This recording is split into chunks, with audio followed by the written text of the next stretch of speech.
So guys, আপনাদের ধন্যবাদ দিয়ে শুরু করতে যাচ্ছি আমাদের ছোট্ট একটা ব্লগ। ব্লগের শুরুতে আমরা চাচ্ছি একটা বৃক্ষরোপণ কর্মসূচি করতে, সেখানে যেতে যেতে ভাই 1 ঘন্টা লাগছে, মানে পায়ে ব্যথা উঠছে। আমি কি পরে বললাম বাদ দে, বললো না করি। তারপর কলেজে গেলাম, নার্সারি থেকে কিছু দিলাম ভাই, যাই কিনছে মনে হয়েছে ভাই দাম অনেক বেশি আসছে, বাট ঠকাইছে বেটি। তারপরে কালিসের নাচে চলে আসলাম বৃক্ষরোপণ করতে অনেক কাজ করতেছে ভাই, মানে মনে হয়েছে যে আজকে আমি শেষ মনে হয় কাজ করতে করতে এমন অবস্থা হয়েছে যে ভাই আমি মানে স্বর্গের বাসী হয়ে যাবে।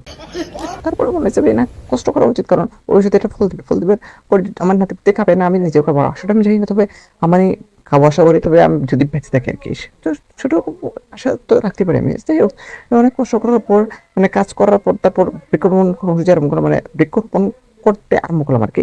তারপর বৃক্ষরোপণ করলাম, এই সেই করলাম, কাজ টাজ করে তারপর মনে হলো ভাই একটু পানি খাই, কিন্তু পানি ভাই 1 ঘন্টা ধরে পানি খুঁজতেছিলাম, পানি না ভাইয়া, গাঙ্গের পানি খেতে যাবো, ভাবলাম ভাই বিষক্রিয়া এখানেই না টাটার ভিতরে, ভাবলাম বাদ দে ভাই।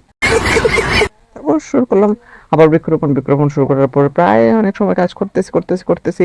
কারণ আমার ভাইয়ের সাথে ছিল, অনেক সময় কাজ করতে করতে মনে হচ্ছে মানে ওনার হার্টফুল করবে, কারণ ওনার পানি তৃষ্ণা ধরছিল, বাট হার্টফুল করে নাই, মানে আমার সাথে হচ্ছে ভাই উনি যে হার্টফুল করে নাই সেটা সম্পর্কে আমি একটা ধারণা দিতে চাই, আপনাদের না দিতে পারি নাই। তারপর সেটা বড় কথা না, বড় কথা হচ্ছে আপনারা বৃক্ষরোপণ কর্মসূচি করেছি, সেটা একটা প্রকৃতির জন্য ভালো, আর আপনাদের করা উচিত, কিন্তু আপনারা তো করবেন না, কারণ আপনাদের টাকা নেই।